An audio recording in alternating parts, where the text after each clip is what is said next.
Innal hamdalillah nahmaduhu wa nasta'inuhu wa nastaghfiruh wa na'udzu billahi min sururi anfusina wa sayyiati a'malina. May yahdihillahu fala mudilla lahu wa may yudlilhu fala hadiya lahu. Asyhadu an la ilaha illallah wahdahu la syarika lah wa asyhadu anna Muhammadan 'abduhu wa rasuluh wa habibuhu wa khaliluh. Salawatu Rabbi wa salamuhu alaih. Ya ayyuhalladzina amanu taqullaha haqqa tuqatih wa la tamutunna illa wa antum muslimun.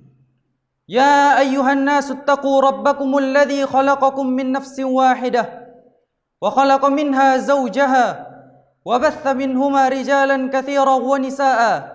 Wattaqullaha alladzi tasaaluna bihi wal arham. Innallaha kana 'alaikum raqiba. Ya ayyuhalladzina amanu taqullaha wa qulu qawlan sadida yuslih lakum a'malakum wa yaghfir lakum dhunubakum wa may yuti'illaha wa rasulahu faqad faza fawzan 'azima. Amma ba'd. Fa inna asdaqal hadithi kitabullah wa khairal hadi hadi Muhammadin sallallahu alaihi wasallam. Wa syarrul umuri muhdatsatuha wa kullu muhdatsatin bid'ah wa kullu bid'atin dhalalah wa kullu dhalalatin finnar. Ma'asyiral ikhwah rahimani wa rahimakumullah.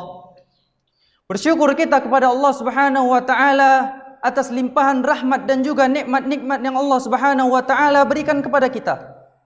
Dan bersyukur kita kepada Allah Subhanahu wa taala atas limpahan rezeki yang Allah Subhanahu wa taala berikan kepada kita. Karena sejatinya rezeki itu terbagi menjadi dua. Yang pertama rezeki pada badan dan yang kedua rezeki pada hati.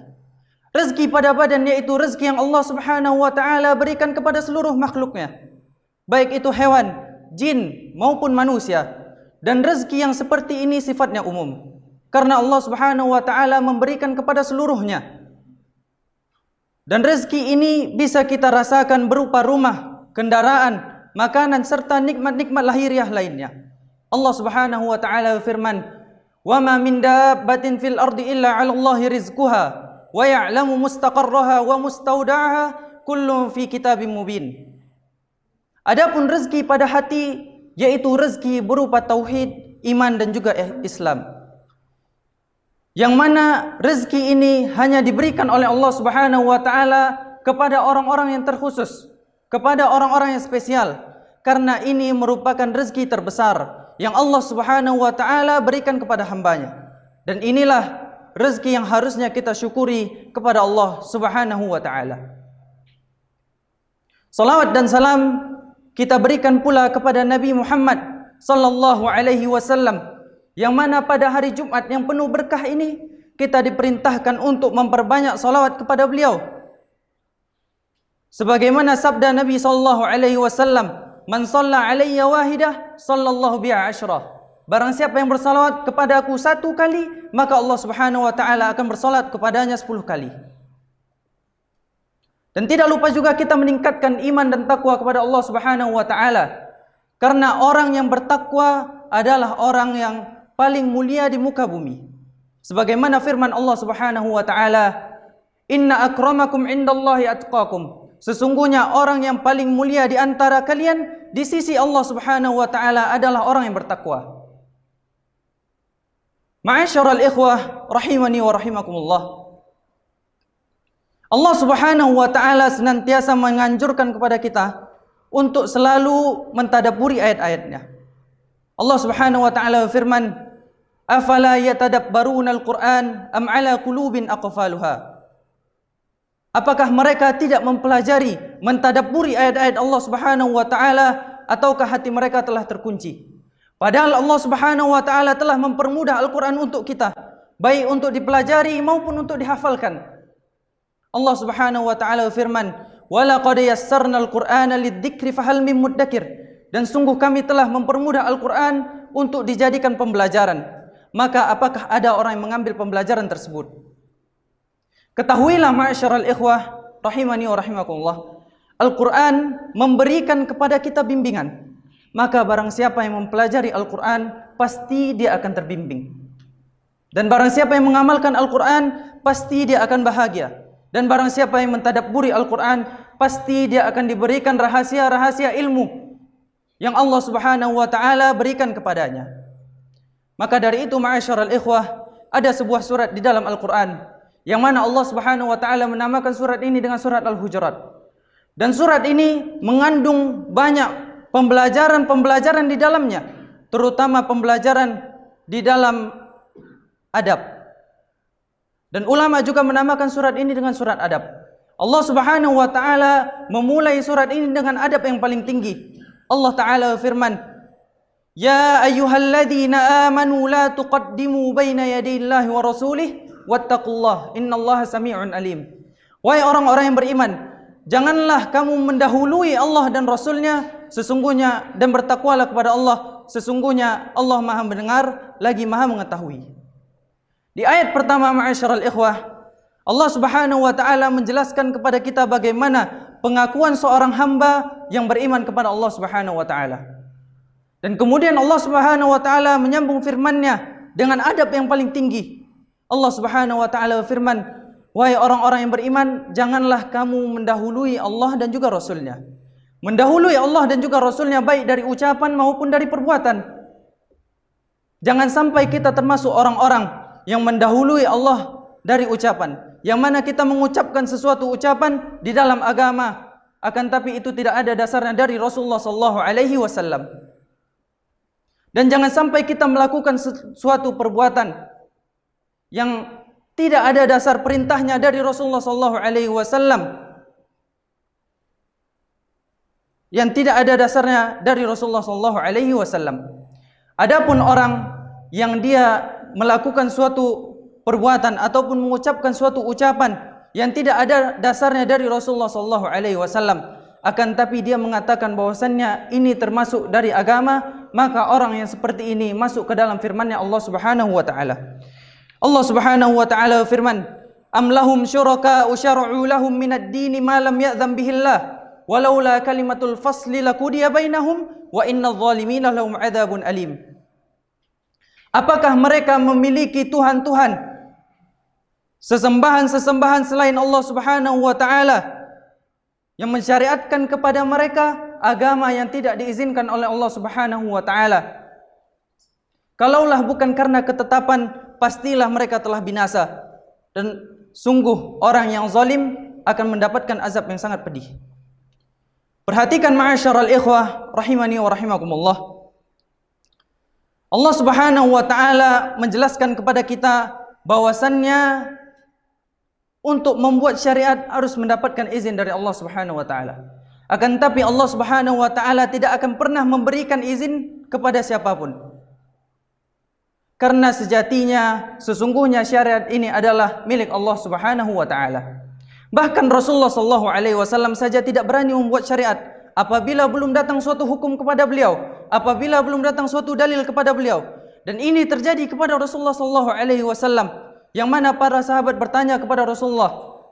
Seperti salah seorang sahabat yang bertanya kepada Rasulullah SAW.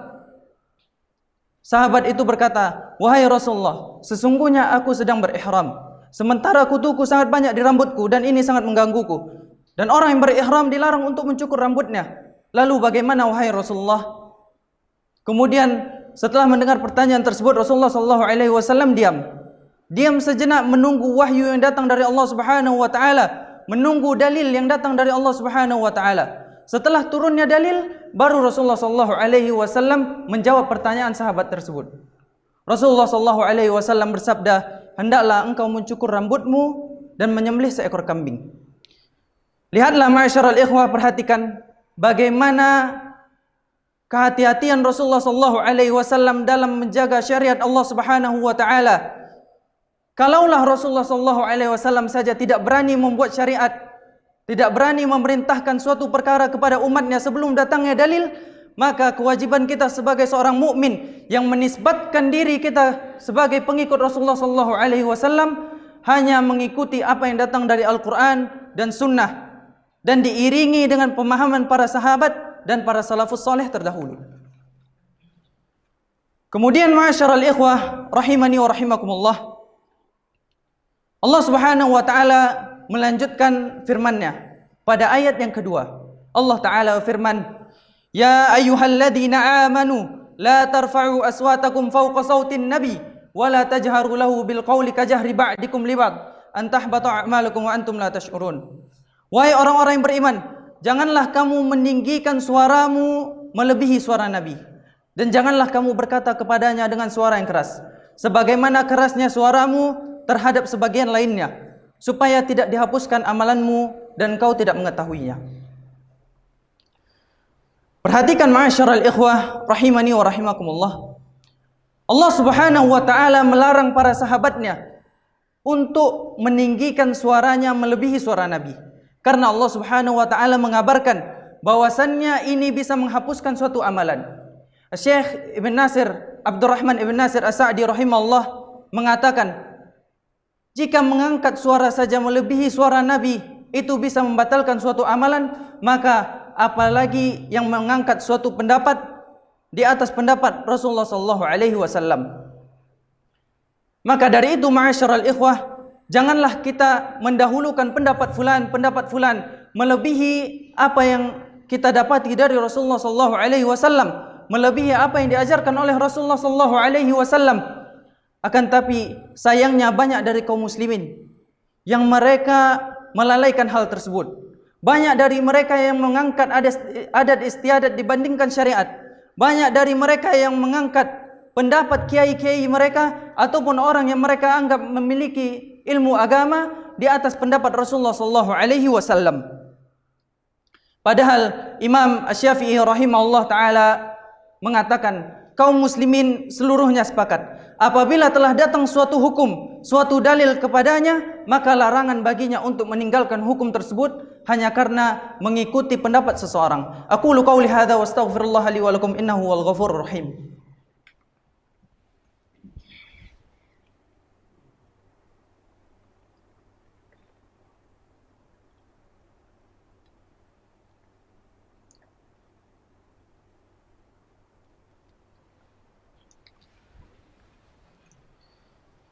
Alhamdulillah Rabbil Alamin, wassalatu wassalam ala nabiyyina Muhammad wa ala alihi wa sahbihi ajma'in. Ma'asyiral ikhwah rahimani wa rahimakumullah, adab yang sangat mulia yang Allah Subhanahu wa taala ajarkan kepada hambanya, yang Rasulullah sallallahu alaihi wasallam ajarkan kepada umatnya, yaitu firman Allah Subhanahu wa taala sebagaimana khutbah pertama tadi.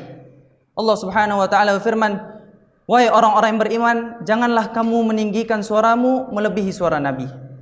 Ayat ini menunjukkan ma'asyiral ikhwah bahwasannya kewajiban bagi setiap mukmin untuk menghormati Rasulullah sallallahu alaihi wasallam, dan kewajiban bagi setiap mukmin untuk menjalankan sunnah Nabi sallallahu alaihi wasallam dan memperbanyak salat kepada beliau.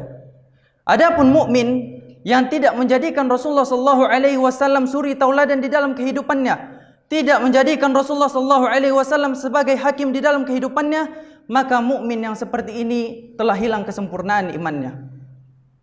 Allah Subhanahu wa taala firman, "Fala wa rabbika la yu'minuna hatta yuhakkimuka fima shajara bainahum, thumma la yajiduna fi anfusihim harajan mimma qadaita wa yusallimu taslima."